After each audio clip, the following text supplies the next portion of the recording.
Well, welcome back to all our Links family and friends. We're starting a new episode this Friday, simply entitled Conversions, subtitled Transformed and Transforming. So something's happened in our life, and then something continues to happen in our life, not only in golf, but in our walk of faith with Jesus Christ. And it's my special privilege today, and I really mean that, sincerely so, um, to have Matt Vogt, whose life over the last 30 days has gone from being a dentist and a husband and a daddy, going viral because he qualified as an amateur for the U.S. Open at Oakmont, a course where, if you've watched the news at all, you'll know he grew up caddying there. And so, Matt, welcome and thank you for spending some time with us. Thanks, DD. It's an honor. Glad to be here. Yeah, listen, I know your life's busy, so squeezing in some time for us. I can't imagine juggling or spinning all the plates. Your dentist, your dad, your husband, your world-class golfer. You got a lot going. You're a consultant. But I'd like to just get to two things, generally speaking. But you can go any direction you want. I want to talk about what the last 30 days were like, your life as a competitive golfer. In my research, I discovered, did not know this, but you did play the U.S. Amateur at Oakmont in 2021. Then you go and qualify at Walla Walla, Washington, 68-68, to go back to Oakmont, a course that you grew up caddying on. And they gave you the honor of being the leadoff batter, as it were. You got to hit the first pitch, as it were, from the first tee box on Thursday morning. And then I just want you to talk a little bit about your journey in Christ, and again, just go any direction you want to go. Yeah, this last month, I mean, we're talking now a few weeks after the Open, so fortunately, like it feels like real, back to real life a little bit, but still been just a total whirlwind. The craziest part of it all, honestly, was it felt like the Monday, the sectional qualifier, because I walked onto the golf course then. I'd been playing well, and I decided to go out to Washington, just looking at the course and saying, I think this course fits my game. If we're going to try to qualify for the U.S. Open, let's do it the right way. Like, let's not just drive an hour into Ohio and get beat by all the pros over there and drive. Right. We can do this, and I'm fortunate to be able to take an extra day or two to get out there. Like, let's do it that way. So when I walk onto the course, like I was playing well, and then over the entirety of that day, it was just, holy moly, like this is going well. And it went from let's try to do this to, oh my gosh, we're going to do this, over the course of 36 holes. So walking off the golf course and just literally having my life changed in that day was just truly surreal. And then everything's just a blur, within a week, less than a week, I'm out at Oakmont, and, the story's blown up beyond my wildest dreams. Oh yeah. And like I mentioned to you before we started recording, over the past month or so, it's like, okay, I love sharing my story. I hope to inspire people, but what can I do with this? And my goal is to be able to share my faith and to bring people closer to Christ and inspire people and, make a real imprint in some way. And I don't know what that is yet. I'm still processing that.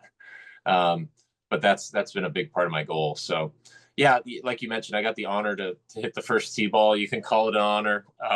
Like it definitely was, but man, the nerves, I mean, just ratcheted up a million times. Yeah.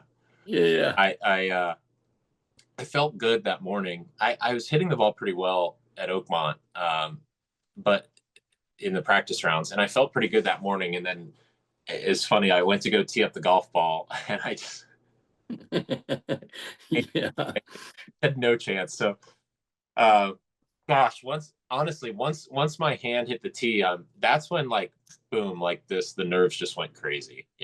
I read an article that, just for fun, I mean, you're the one that got there, and there's a million other great golfers that would love to have done and accomplished what you've accomplished. But just for kicks and giggles, I read an article this morning before getting you on this Zoom link.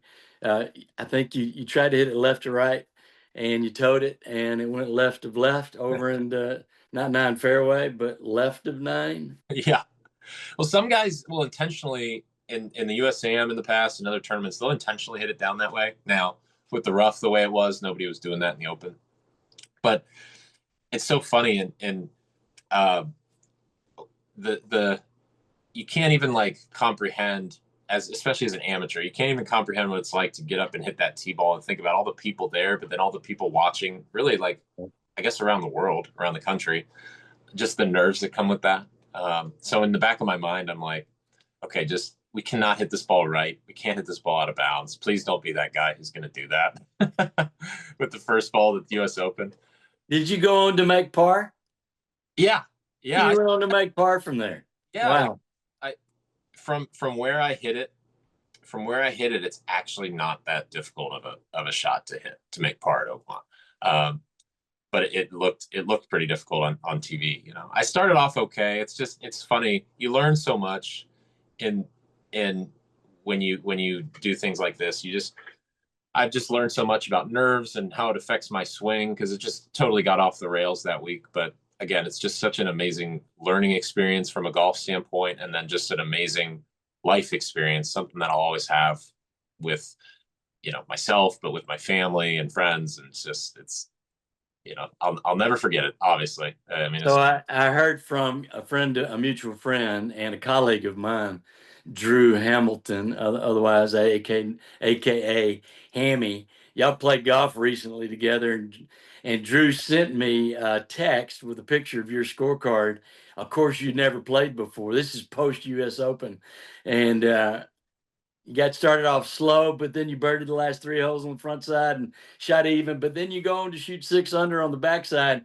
I'm not going to repeat to the watching world what Hammy shot. He actually had his score on there too, because Drew's a good athlete and can play some really good golf. But that was really a good number. Listen, talk to us a little bit about. And then I also understand, just before we talk about your journey with Christ, after the U.S. Open, you went back home and played in your member. yeah, yeah. So I was it was the weekend after. I still one of the guys playing in the U.S. Open. I'm still one of the guys. So I wanted to play in our member, and part of again, it didn't play as well as I would have liked at Oakmont. I mean, it was incredibly difficult. But then having that experience, it's golf has felt totally different even afterward. I was playing in my member like we talked about, and I was telling Drew this yesterday. At one point, my partner is like, "Hey, can I stand here? Can I kind of like stand behind you and watch this putt? Will that bother you?" No, man, it's fine, whatever. And then I turn back to him again and I go, "Dude, nothing will bother me ever again." I bet. Compared to Yeah. what I've Yeah, you can play anywhere. Well, yeah. listen, so segue a little bit, just talk about the importance of Jesus Christ in your life and, uh, you know, just your journey in the Lord. Mhm. Yeah, so I for like recently, this past month, it's been amazing. It's honestly, it was kind of difficult, like dealing with all the attention and instant attention, and media coverage, and it was kind of hard, honestly. And it was fun, and I want to inspire and I want to tell my story, but I was thinking in a way, like, what is this all about? Like, why has God given me this gift and this platform that I now have? And I honestly, like, I want to utilize it to share my faith and bring people closer to Christ, and to do some good in the world. And like I said, I'm not exactly sure what that looks like, maybe long term, but that's a definite goal of mine. So I grew up in a Catholic family, and I owe that all to my mother. My parents got divorced later in life. My mother was the one who was taking us to church every Sunday, consistently. And we, as a lot of us do, in high school and college, I probably grew away from my faith. Um, and But it's been really over the last kind of better part of the decade that I kind of hit a point in my life where I thought, what is this all about? Like, where's the real meaning here? And that was kind of the catalyst for, my growing faith in Christ, and growing closer to God again. And a lot of that has to do with, there's that saying, like, you become like the 5 people you spend the most time with in your life. And, you know, I taken a trip down to Champions Golf Club in Texas and going to a links players meeting there, and then meeting some great buddies through golf who then also are men of Christ who are invite me to a Bible study, you know, 5 or 6 years ago. Like there's all these little moments in your life that you can pick out. Yeah. That was a catalyst for growing closer to Christ again. And so I think that's been a huge part for me, is just obviously I felt something. I felt called by God to grow closer to him again in my life, but surrounding yourself with other people, and for a lot of us it's other Christian men who are walking a similar journey, like um it's one of the best things you can do. And it just brings so much fulfillment. It brings so much joy to be around others like that. Even, you know, being out on the golf course with Drew yesterday, like my gosh, what a wonderful day of like fellowship and joy, honestly, that we had. And that's, you know, here we are talking to each other in the same way. Yeah. So it's just that's very quick synopsis of my journey, and my hope again with all of this, with the U.S. Open and everything that's coming afterward, is just to continue to grow closer to Christ myself, but then help others to do the same. So, Well, it's been a real joy for us too, brother. Just over the last month, when you qualified, that you're an amateur, one of I think about 15 guys, amateurs that qualified for the U.S. Open, toughest venue, toughest uh, event, a U.S. Open, rough was a mile high, et cetera, et cetera, et cetera. And here you are, a dentist, a consultant to other dentists, husband, a dad. You got a lot of plates you're spinning. But listen, all the Lynx family, we were, to be honest with me, we were going, and we hardly knew you. We were just getting to know you a little bit. Man, were we rooting for you? And I kept running into people all over the place going, hey, have you heard of this Matt Vogt guy, Dennis, qualified 68? So, here's the thing. You got a big fan club, and we're pulling for you. So stay with it. Hope to see you back out there trying to qualify for big events again. And you're exactly right. The Lord has and will use this game that we love so much as a platform for the bigger issue of telling people about Jesus Christ and the difference he makes in our lives. Can't thank you enough for your time with us this morning. I know you got a lot going on. You squeezed in a few moments, and we were really appreciative. happy to do it. Happy to do it. God bless. Thank you. Thank you so much. God bless you too. And to our Lynx family, friends out there, thanks for joining us for another Friday. We'll see you again next week.